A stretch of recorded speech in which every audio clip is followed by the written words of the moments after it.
What exactly is evolution?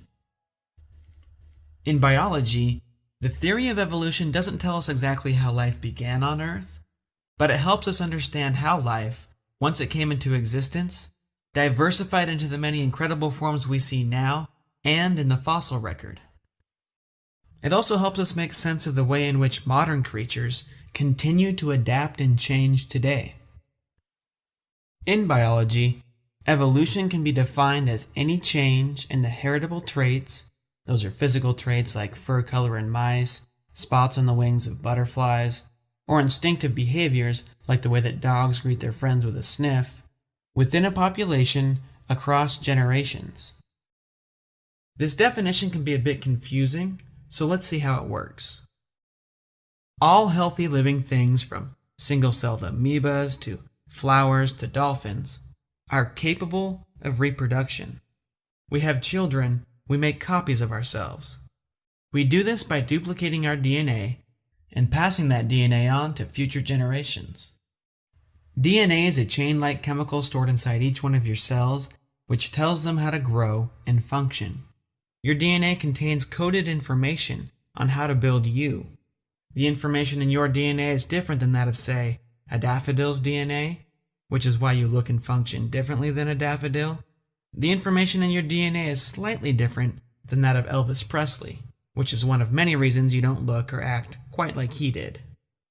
Single-celled amoebas and other simple creatures reproduce by copying their DNA inside their guts, moving both copies to either side of their body, splitting in two right down the middle, and then growing back to full size. If all goes well, the two new amoebas will be exact copies of each other, but in nature, things aren't always perfect. When DNA is being copied, errors can occur which modify the DNA code. This is what we call a DNA mutation. These mutations, which happen completely on accident and randomly to any part of a DNA strand, can produce variation in the body shape and function of the creature who inherits the modified DNA. In this case, our new little friend has an arm that stretches extra long. If he survives long enough to grow and reproduce, that extra stretchy arm, which is now coded for in his DNA, will be passed on to his children. Evolution. Any change in the heritable traits within a population across generations has officially occurred. Reproduction for dolphins and badgers and people is a little more complicated. We have to find ourselves a partner. When two badgers get together and, fall in love, a sperm cell from the father, which contains a copy of half of his DNA, only half, combines with the egg cell of the mother, which contains half a copy of her DNA. The result is a brand new cell with a complete set of DNA instructions, all the information needed to divide and grow up into a brand new badger. The new child matures to be similar to her parents, but also unique because she develops some traits from her mother's DNA and some from her father. Her new combination of traits can be passed on to her children, and again, evolution.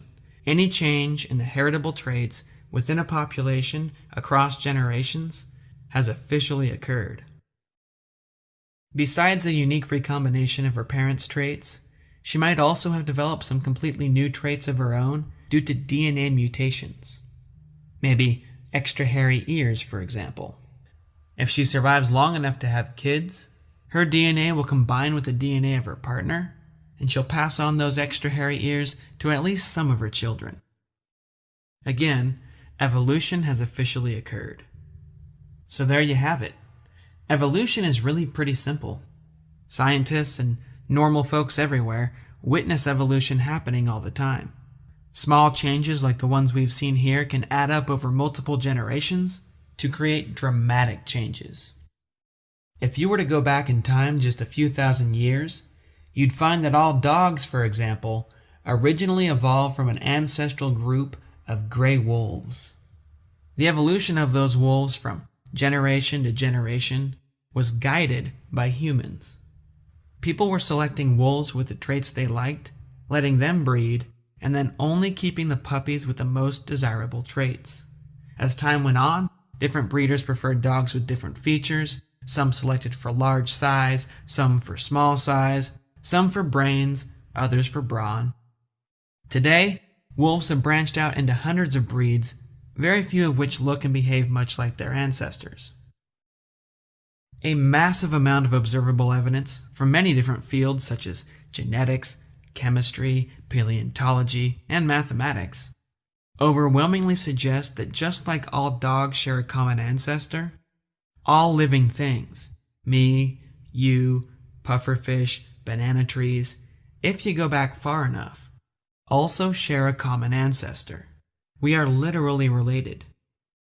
We don't know what the first life form was or exactly how it came to be, but the simple process of reproduction with variation over billions of years looks to be responsible for all the diversity of life we see today.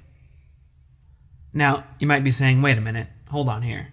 Isn't evolution random? To do something functional like turn a wolf into an adorable mini poodle, random evolution had to be carefully guided by an intelligent dog breeder. Researchers claim that all mammals evolved from an ancient shrew-like creature, but the difference between a shrew and an elephant is far greater than that of a wolf and a poodle. Who guided that process? Who was the breeder?